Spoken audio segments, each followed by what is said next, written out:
I'm Shannon Bird. I hope everybody knows who I am. I'm the school counselor, and I am so pleased that Trio has been so gracious to have our presenter to come here.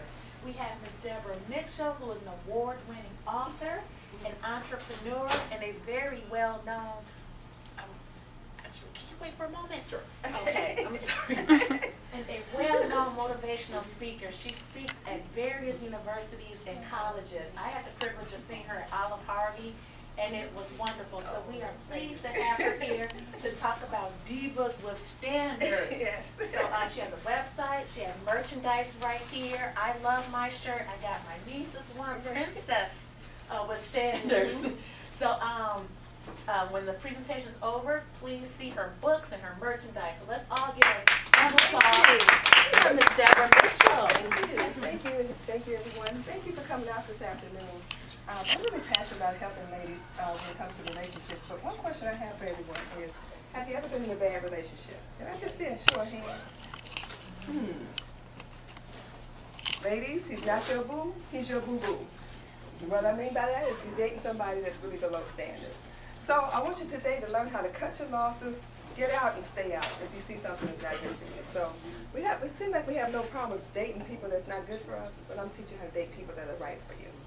So the next slide is my purpose today. I'm really passionate about helping women make better choices when it comes to relationships and marriage. I think far too often you turn 18, you go out into the world and they say, okay, go find your husband. Okay, how do you go about doing that? And that's why you start dating people that may be below the standards that you have set for yourself. And I think most people are not mature enough emotionally to handle relationships. If you're like me, your mom sent you to the best schools, you probably went to church, but when it comes down to finding a husband, what kind of training did you really get?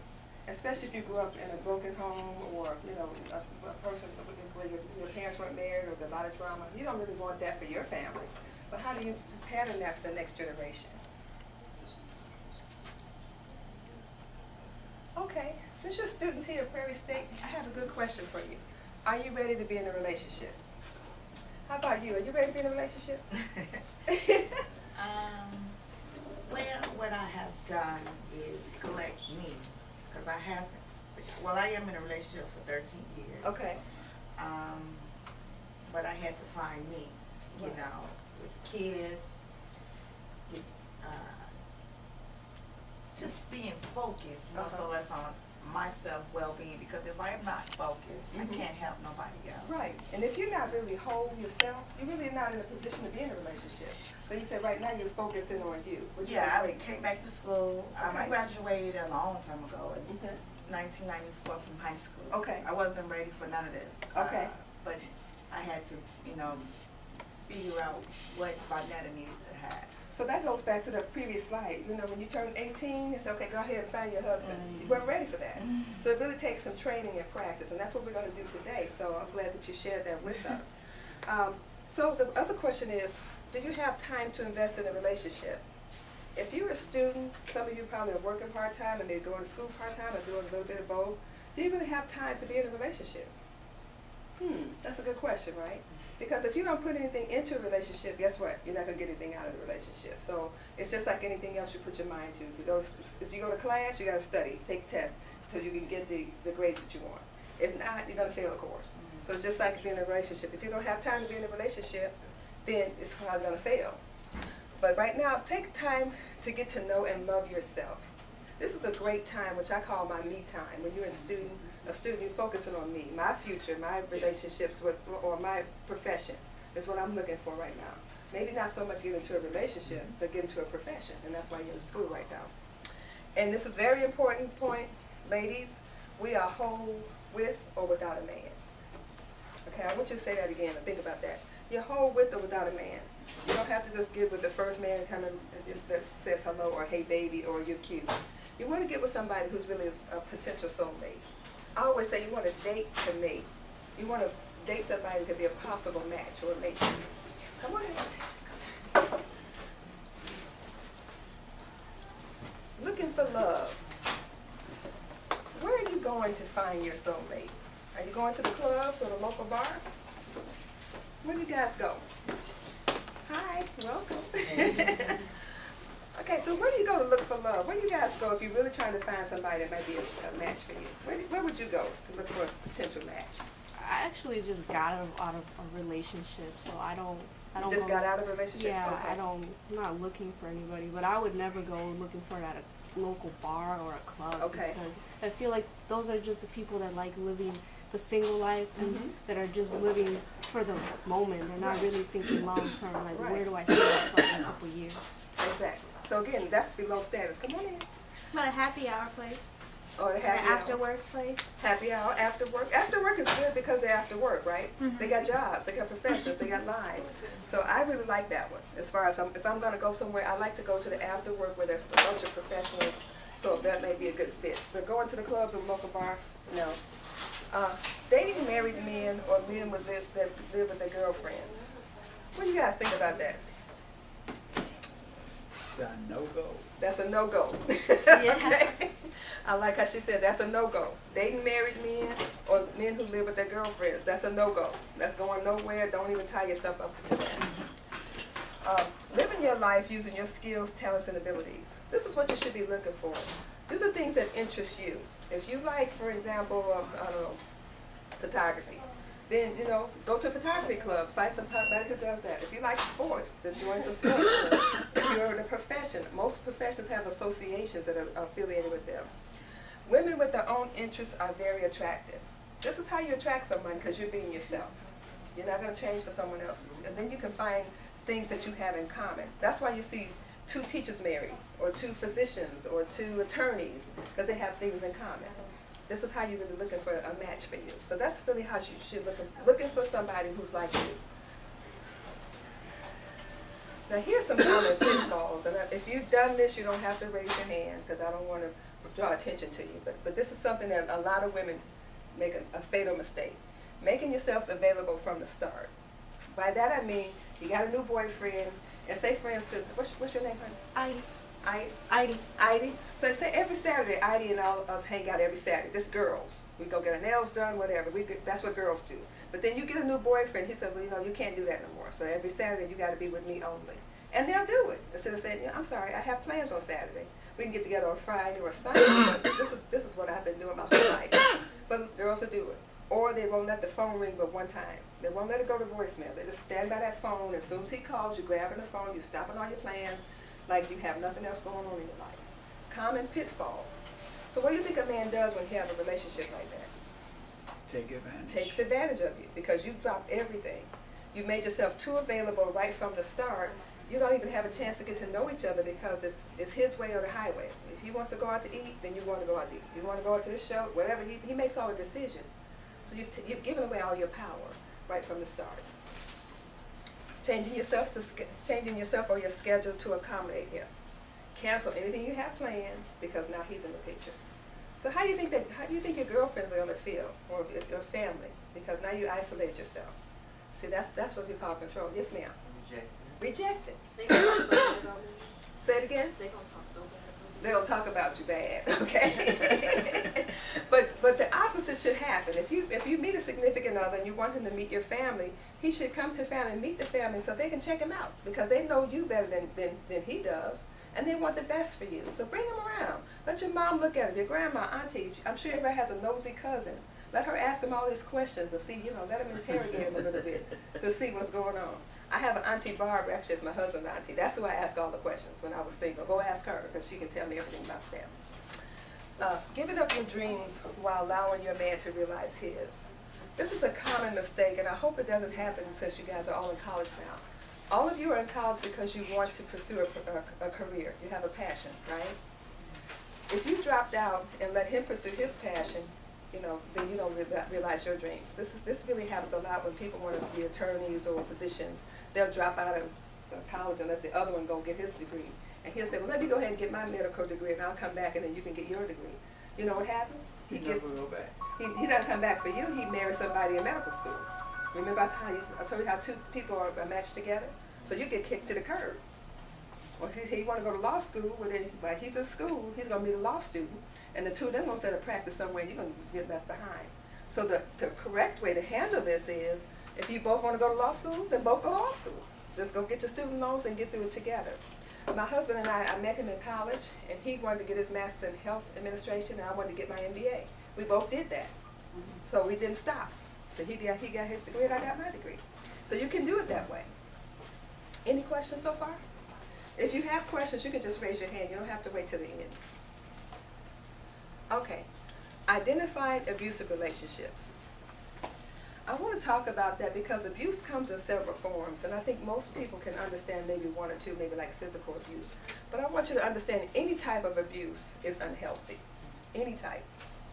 So we're going to talk about a few different forms of abuse. But I hope when you leave the class today that you can identify the unhealthy signs of a relationship. And if you're in that type of relationship, let's make plans to get out of it. Verbal abuse. Have you ever been called any kind of name other than the name your mother gave you? Anybody in the room?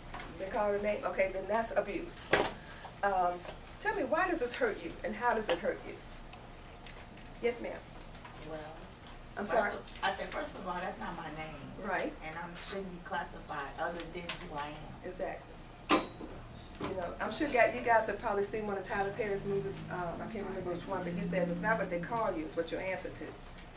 I think it's one of the words that I like. You don't have to answer to somebody who's calling you out of your name. Demand respect, and that's what this comes to, Debra with standards. Demand respect. So if you don't call me Miss Debra or Miss Mitchell or something, you can't be referring to me. So I don't even respond. Because verbal abuse is designed to tear down your self-esteem and your value. How about emotional or psychological abuse? Anybody have any idea what that means? Yes, ma'am. When they manipulate you? Manipulate you. How about you in the back?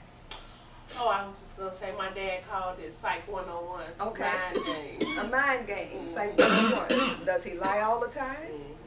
You know, he said he gonna be at his grandma, but he at the club. You know?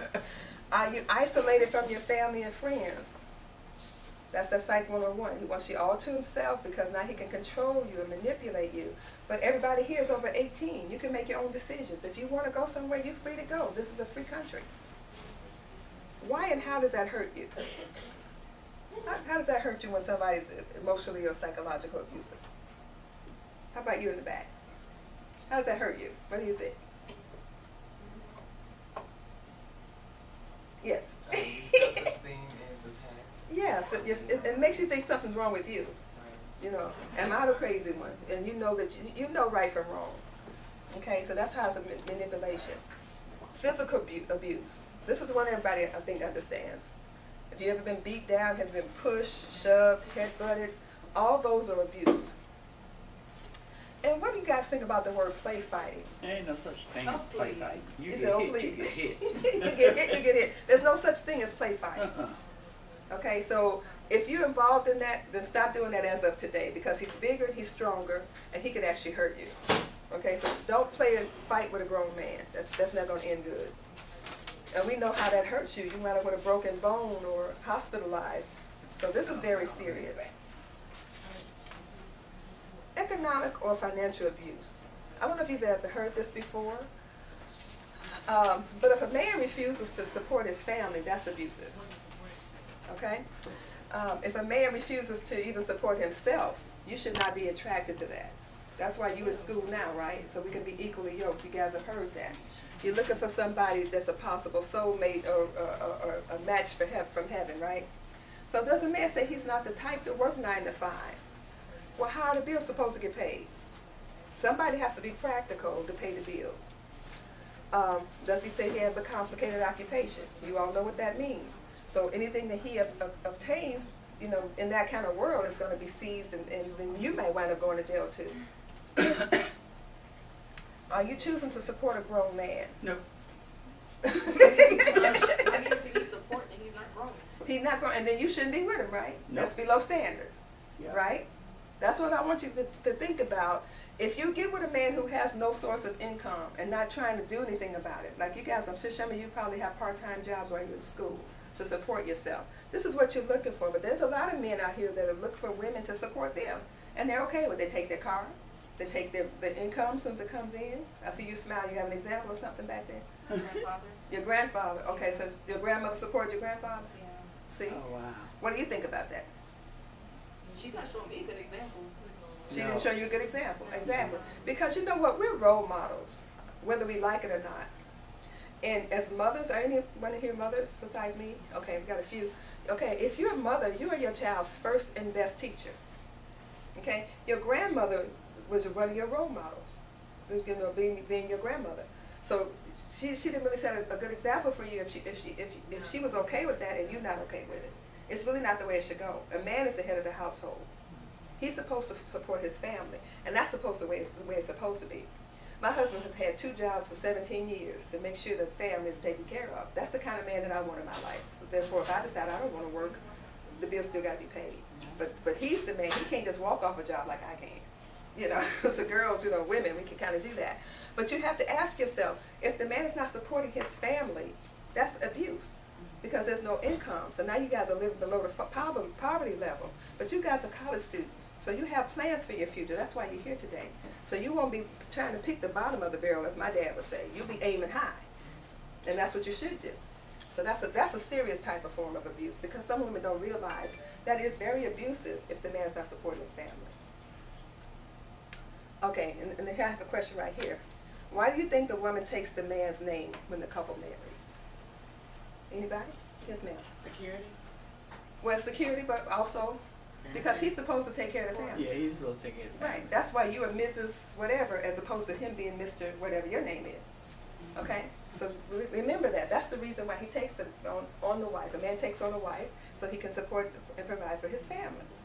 You know, some women who are with the women's lib, I know that's probably not as popular nowadays, think that they don't need a man.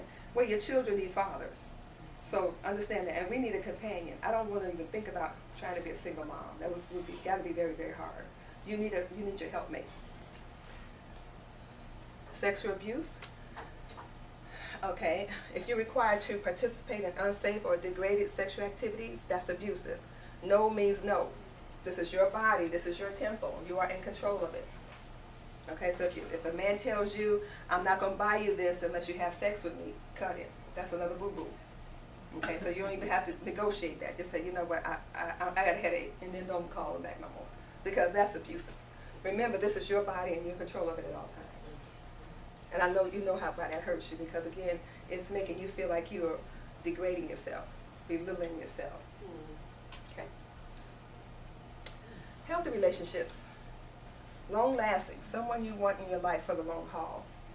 And as she said earlier, that's why she don't want to go to the clubs, because that's just right now. You're looking down the road. I want this person in my life 5 years from now, 10 years from now. Do I want to have a family with him? What kind of husband do I think he'd be? What kind of father do I think he would be for our children? These are the questions that women with standards ask themselves, as opposed to just being a cheap thrill because you know you got on your mini skirt and your daisy dukes and all that stuff. You got to look forward to that. So I have a question for everybody here in the room. Would you rather have a beautiful wedding or a marriage that lasts a lifetime? Whoa. Marriage that lasts a lifetime. Great. Because you know what? It would take me probably a week to plan a wedding. I can get you a venue, I can get your wedding dress, but I don't know nothing about the person you're marrying. So you need to ask yourself, I want a marriage that lasts a lifetime. I just celebrated my 31st wedding anniversary, and we still go out. Thank you. We still go out every Friday on our date. That's my boo. You know, y'all can get a boo. But you have to think about it long term.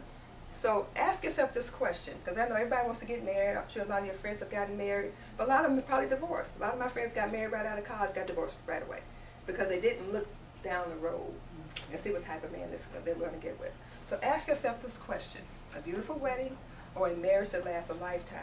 Because a wedding only lasts maybe 4 hours if you have a wedding and a reception together, and that's over with. Now the life begins. Now this is who I settled down with. I don't even like him. Okay, but you had a nice wedding. You may thinking, wait a minute, but I had a nice wedding. Even the men are saying, yeah. Okay. Okay, let's talk about a few things before you find yourself naked. Okay? Do you know anything about AIDS, HIV, sexually transmitted diseases? All these things are real. Yes. Okay, and it can and it will happen to you if you don't protect yourself. Again, that's dating below standards.